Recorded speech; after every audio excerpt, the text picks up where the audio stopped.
आपसे ये सवाल करना, जब कर्ण इतना बड़ा ज्ञानी और विद्वान होने के बावजूद भी उसने द्रौपदी से ये क्यों कहा कि आपके 5 पति हैं, छठवां मुझे बना लो तो क्या होगा? पर ज्ञान मतलब कर्ण तो भगवान को बहुत अच्छी तरह से जानते थे, फिर भी ये क्यों किया? भगवान को बहुत अच्छे से जानते थे। सारी दुनिया में एक वाहिद मजहबी किताब है सारी दुनिया में जिसके अंदर लिखा हुआ है कि आप एक शादी करो। कोई भी दूसरी किताब उठाइए, चाहे रामायण उठाइए, महाभारत, भगवत गीता, वेदा, बाइबल, तलमूद, कोई भी किताब उठाइए, कोई भी मजहबी किताब में कुरान के अलावा ये नहीं लिखा हुआ है कि आप एक ही शादी करो।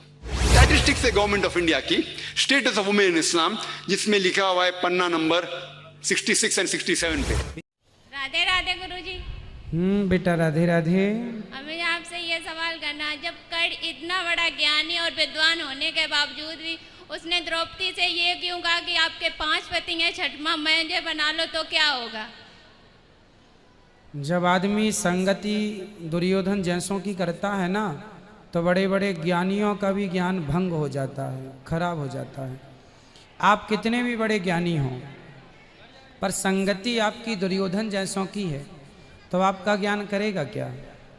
इसलिए ज्ञानी वो नहीं है जो बड़ा ज्ञानी हो, दानी वो नहीं है जो कर्ण जैसा दान करता हो, है ना। दानी थे कर्ण, ज्ञानी थे कर्ण, लेकिन ना उनका ज्ञान ना उनका दान, दोनों ही निष्फल हैं। पर ज्ञान मतलब कर्ण तो भगवान को बहुत अच्छी तरह से जानते थे, फिर भी ये क्यों किया? भगवान को बहुत अच्छे से जानते थे, दुर्योधन भी जानता था। बता रहे हैं ना कि संगत दुर्योधन की है। कैकेयी कौन सी बुरी थी? मंथरा की संगति ने तो बुरी कर दी। उसी प्रकार कर्ण बुरे नहीं थे, पर दुर्योधन जैसों की, शकुनी जैसों की संगत में आकर कर्ण की बुद्धि भ्रष्ट हो गई, और भ्रष्ट हुई तो परिणाम मिला।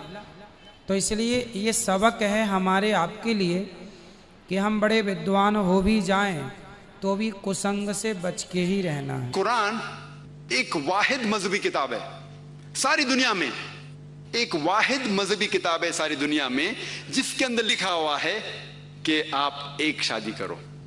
कोई भी दूसरी किताब उठाइए, चाहे रामायण उठाइए, महाभारत, भगवत गीता, वेदा, बाइबल, तलमूद, कोई भी किताब उठाइए, कोई भी मजहबी किताब में कुरान के अलावा ये नहीं लिखा हुआ है कि आप एक ही शादी करो।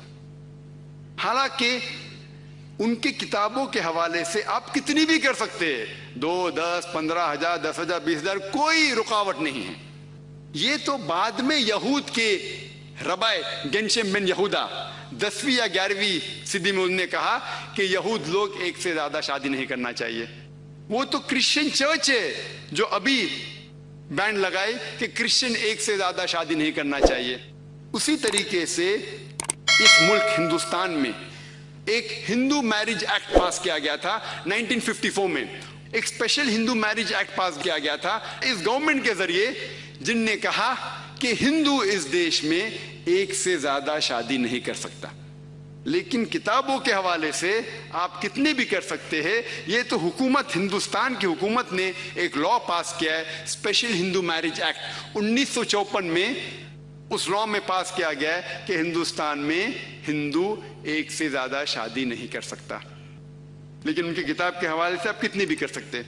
और एक स्टैटिस्टिक्स है गवर्नमेंट ऑफ इंडिया की, स्टेटस ऑफ वुमेन इन इस्लाम, जिसमें लिखा हुआ है पन्ना नंबर 66 और 67 पे, 66 पे लिखा हुआ है। उसका एक सर्वे है कि पॉलीगैमस मैरिजेस इन इंडिया, कितने लोग एक से ज्यादा शादी करते हैं हिंदुस्तान में। और वह सर्वे में ये लिखा गया था कि हिंदुस्तान में मुसलमान लोग 4.31% एक से ज्यादा शादी करते हैं, 4.31% पॉलीगैमस मैरिजेस। और हिंदुस्तान में मुसलमान लोग 4.31% एक से ज्यादा शादी करते। और इसी सर्वे में लिखा गया था कि हिंदू लोग हिंदुस्तान में, और ये सर्वे था 1951 से लेकर 1961 में, 10 इयर्स का सेंसस था। हिंदू इस हिंदुस्तान मुल्क में 5.06% यानी उसका मतलब हिंदू लोग एक से ज्यादा बीवी मुसलमान से ज्यादा करते हैं। ये कौन कह रहा है? गवर्नमेंट का स्टैटिस्टिक्स। हालांकि गवर्नमेंट के हिसाब से एक से ज्यादा शादी करना हिंदू के लिए इजाजत नहीं है। कई गैर मुस्लिम कहते हैं कि इस्लाम में आदमी को एक से ज्यादा शादी करने की परमिशन क्यों है, इजाजत क्यों है? एक से ज्यादा शादी करने की इजाजत क्यों है? एक से ज्यादा शादी करने को अंग्रेजी में कहते हैं पॉलीगेमी। अगर मर्द एक से ज्यादा शादी करता है उसे कहते हैं पॉलीजिनी, और अगर औरत एक से ज्यादा शादी करती है उसे कहते हैं पॉलीएंड्री। अगर आप पढ़ेंगे रामायण, श्री राम के वालिद राजा दशरथ, उनकी एक से ज्यादा बीवी थी। अगर आप महाभारत पढ़ेंगे उसमें लिखा है श्री कृष्ण, उनके कितनी बीवियां थे? 4, 10, 1000, 10,000, 16,108। तो अगर श्री कृष्ण के 16,108 बीवी हो सकते तो मुसलमान के कम से कम 4 क्यों नहीं हो सकते? अगर आप दूसरी किताबें पढ़ेंगे, अगर आप यहूद की किताब तलमूद पढ़ेंगे, उसमें लिखा हुआ है कि सुलेमान अलैहिस्सलाम के 700 बीवियां थे।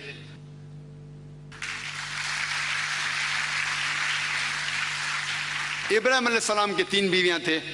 तो इसी तरीके से अगर आप ओल्ड टेस्टामेंट पढ़ेंगे, न्यू टेस्टामेंट पढ़ेंगे, बाइबल पढ़ेंगे, इससे हमें ये मालूम पड़ता है कि Bible, old testament, new testament, यहूद की किताब या ईसाई की किताब में कहीं भी ममानियत नहीं है, कहीं भी ये नहीं कहा गया है कि आप एक से ज्यादा शादी नहीं कर सकते।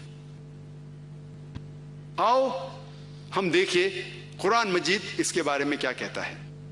कुरान मजीद में अल्लाह ताला फरमाते हैं सूरह निसा में, सूरह नंबर 4 आयत नंबर 3 में, कि आप उन औरतों से शादी करो जिन्हें आप चाहते हैं, 2, 3 या 4, लेकिन अगर आप अपनी बीवियों के दरमियान अदल न कर सको तो सिर्फ एक।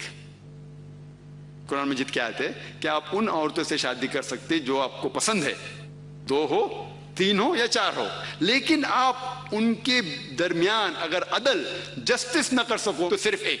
तो ये आयत कि सिर्फ एक शादी कुरान मजीद के अलावा कोई भी मजहबी किताब में नहीं है। ये चैलेंज है। मैं इस्लाम और दिगर मज़हब का तालिब इल्म हूँ, कोई स्कॉलर नहीं हूँ, तालिब इल्म हूँ, लेकिन मैं पढ़ा हूँ अल्हम्दुलिल्लाह वेदा, भगवद गीता, रामायण, महाभारत, बाइबल, तलमूद, ग्रंथ, अवेस्ता, कोई भी किताब में नहीं लिखा है कि एक ही शादी करना चाहिए, सिर्फ कुरान में। और बहुत से लोगों को गलत फहमी है कि इस्लाम के अंदर एक से ज्यादा शादी करना फर्ज है। एक से ज्यादा शादी करना फर्ज नहीं, मुबाह है, ऑप्शनल है, करना चाहो तो कर सकते हैं, लेकिन जब आप एक से ज्यादा शादी करोगे तो बीवी के दरमियान अदल करना जरूरी है।